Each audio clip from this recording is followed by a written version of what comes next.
Everyone tuned into the Club World Cup final thinking the game was over before it even started. Sunday sees the final, no surprise, and PSG are huge favourites. I don't think Chelsea should be here in this final. They've had a soft run to the final. They've not really beaten any teams of any consequence. The Parisiens were the Champions League holders. They had dominated everyone in their path. Meanwhile, Chelsea were the young team earlier in their project, the Conference League champion, the club giving out 10-year contracts. PSG are playing so well. They've got so many options. Chelsea are a young team, a young developing team.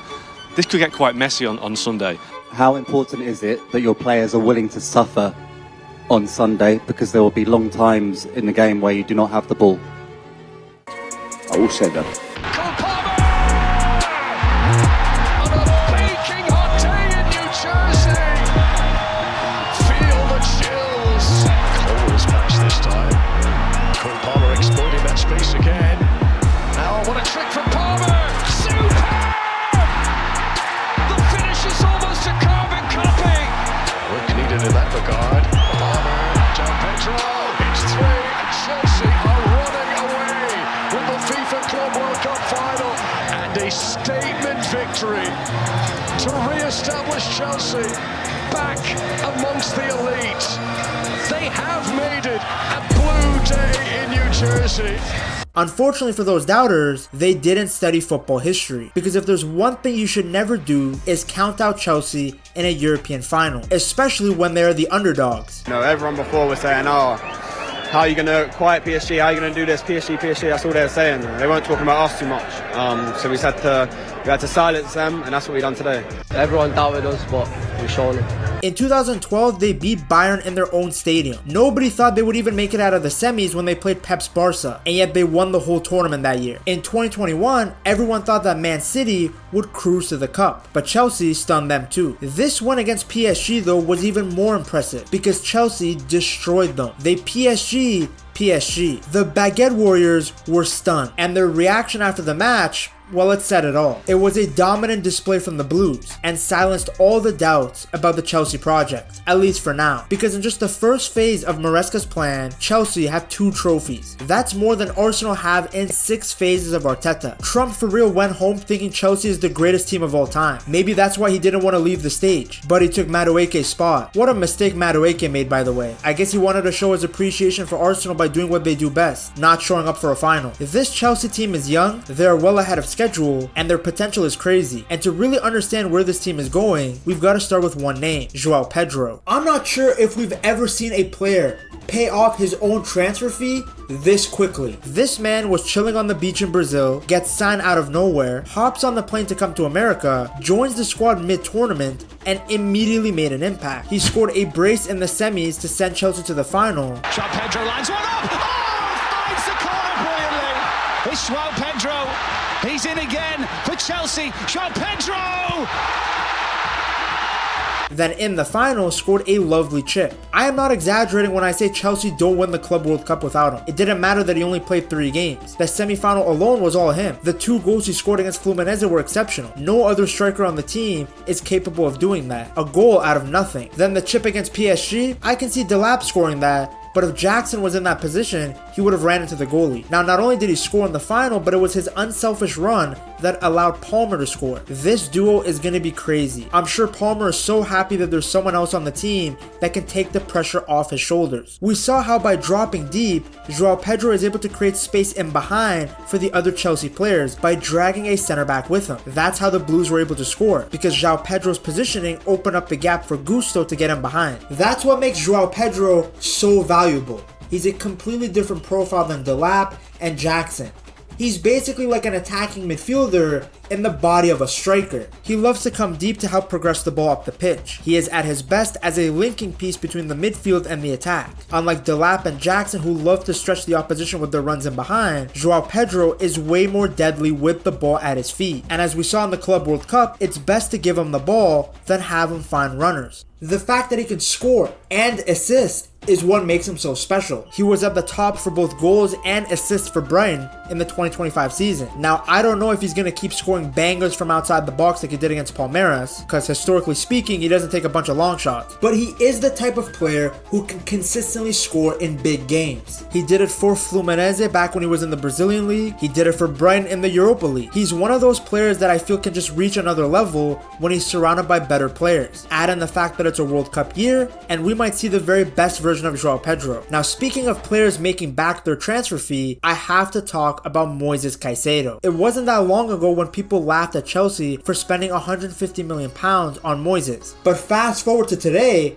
and nobody's laughing. I saw this meme on Twitter and it just really captured exactly what I was thinking. João Neves, Vitinha, Fabian Ruiz, all in incredible form, all locked up by Kaisedo. Every central midfielder looks good until they play this Ecuadorian beast. He is a nightmare for these agile, technically excellent central midfielders because he matches their speed and quickness, but he's way stronger and aggressive. It's so tough to get by him. He is just like Kante when it comes to how much ground he can cover so quickly, and it's fitting because he grew up idolizing N'Golo Kante, and now he's following in his footsteps. Like the Frenchman, he stops counterattacks before they even start, and once he wins the ball, he doesn't just pass it sideways, he actually looks forward. So no, he isn't just a shin kicker. We've seen him set up goals with perfect passes, like the one to Jackson against West Ham. I'm so glad that he destroyed the PSG midfield, because that team was very quickly becoming overrated. I was seeing people say that Vitinha should win the Ballon d'Or, and that him and João Neves are a better duo than Xavi and Iniesta, and that the PSG team is one of the greatest teams of all time. Well, thankfully, Kaisedo gave them a nice humbling. The performance against PSG was just the cherry on top of the cake of a wonderful season he had individually. Now, he had been good towards the back end of the 2024 season under Pochettino as well, but under Maresca, he's hit another level. Part of it is due to the fact that Chelsea won silverware. It's always hard for holding midfielders to get appreciation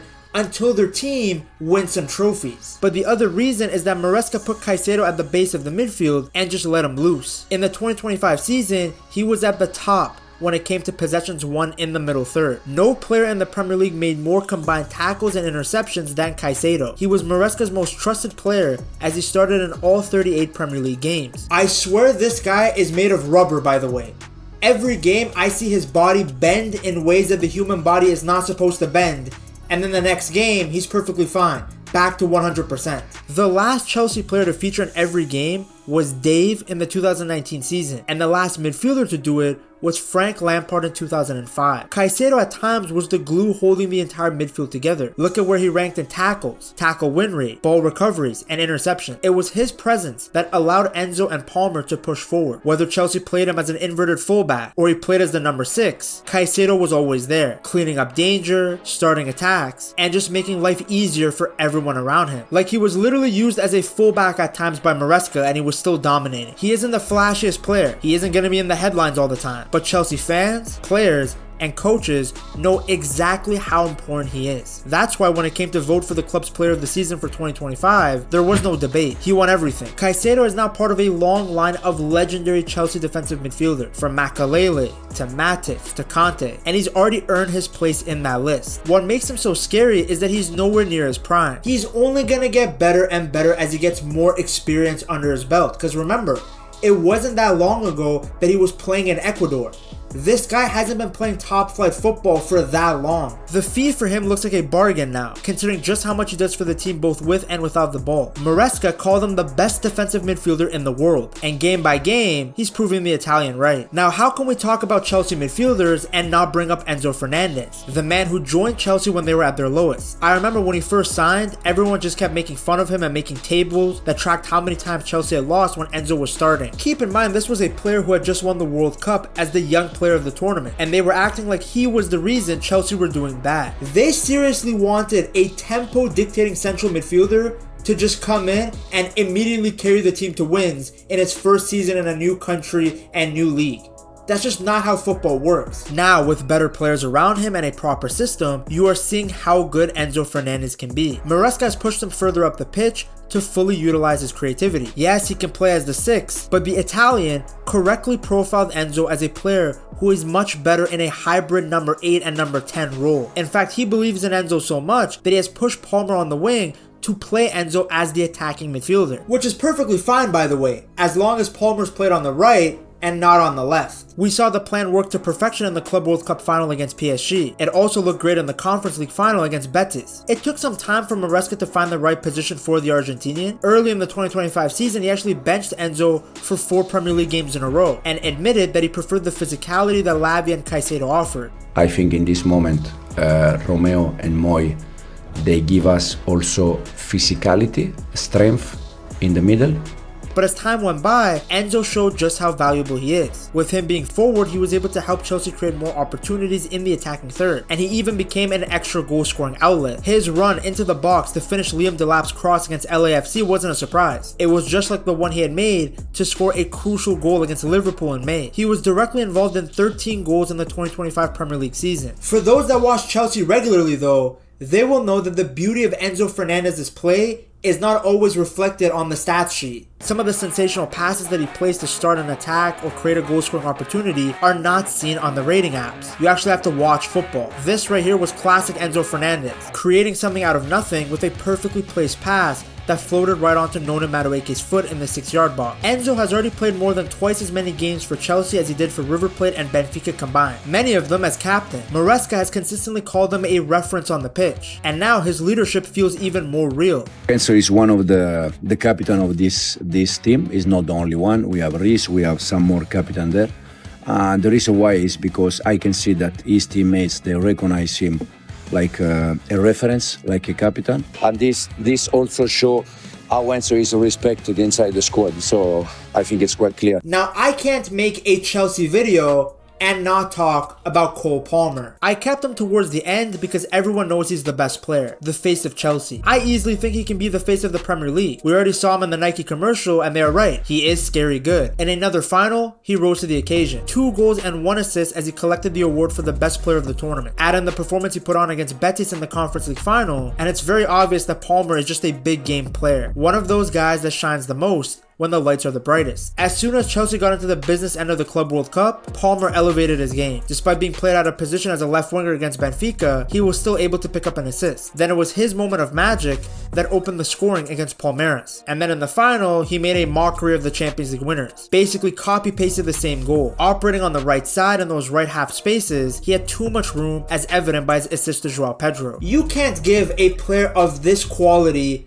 this much time. His performance went beyond the stats. The guy was everywhere. As seen from this data from The Athletic, no player made more progressive carries on the day, and no one was involved in more attacking sequences than Palmer. He was truly worthy of being the superior player of the match. What's with this woke nonsense? It was great to see, especially because his form in the Premier League was more up and down than Bonnie Blue's head. He started the season on fire. That performance against Brighton was one of the best individual performances I had seen in a while. Every time he touched the ball, I thought he was going to score. He was silencing any idiot that thought his 2024 season was a fluke. But fast forward to later in the season, and Palmer looked a shadow of himself. The 2024 version of him would never have had a performance like the one he had against Everton. In 91 minutes on the pitch, he had 0 shots, and he only had 1 touch in the opposition penalty area. At one point, he went 18 games without scoring a goal for club or country. He was still super involved in Chelsea's attacking sequences, but the goals and assists were just not coming. Now, I made a video about it back then, and it's funny seeing people come to comment on it months later because I can just tell which morons clearly didn't watch the video. I discussed in that video what were the issues with Palmer.